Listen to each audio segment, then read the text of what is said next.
All right, so I just watched one of these sort of challenge response things, or question answer response type things between Gear Up, who I guess is the new Venom Fang X. I'm not really sure how that works, whether his name is changed or what. But in any case, he was having a discussion with God Wants Blood, I believe was the name, which I think is an excellent name for an atheist to take.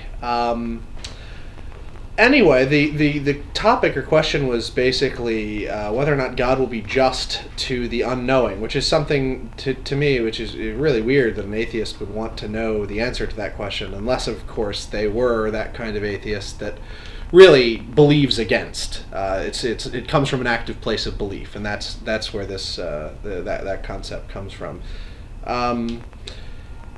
Anyway, I just wanted to say a couple of things. One, I liked the response. I do enjoy Gear Up. I enjoy watching him. But I think that people who are disrespectful to us as Christians and as believers, those are the ones that need our help the most, that need that need to discuss the most, and are the most useful to us. Really, we faithful can't do much for each other, unfortunately. We can do a little bit, and we can help us on the path. But if you're saved, brother, you're saved. And if you think you deserve to be saved, well, then I guess you can be saved, and that's enough. But if you're like me and you know you don't deserve it, you kind of have to go out there and start busting your ass, even for the ones that hate you, especially the ones that hate you, actually. They're even more important to save than those other ones.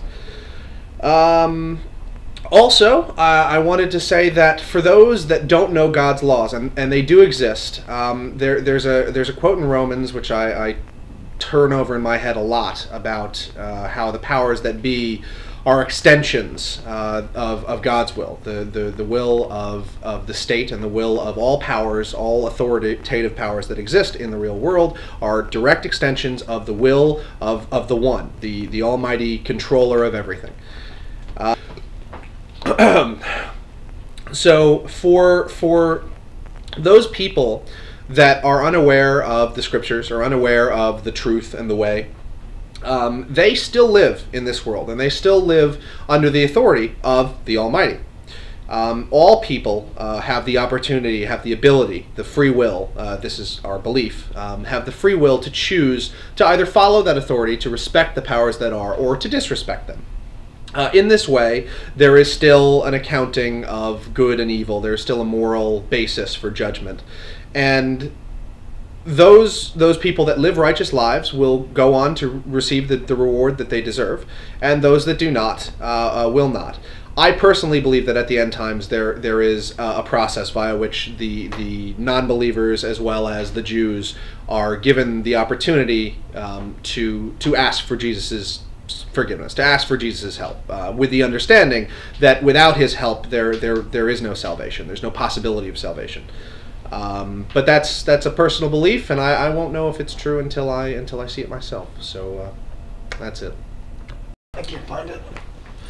Just one more thing I thought I'd tack on the end here, because I think it's really, really, really important, is that part of the core belief of certainly Christianity, I'm not sure about Judaism, but certainly in Christianity, that, no, I think it's true in Judaism as well, that God is ultimate justice, and to deny that he is ultimate justice is a really high pinnacle heresy.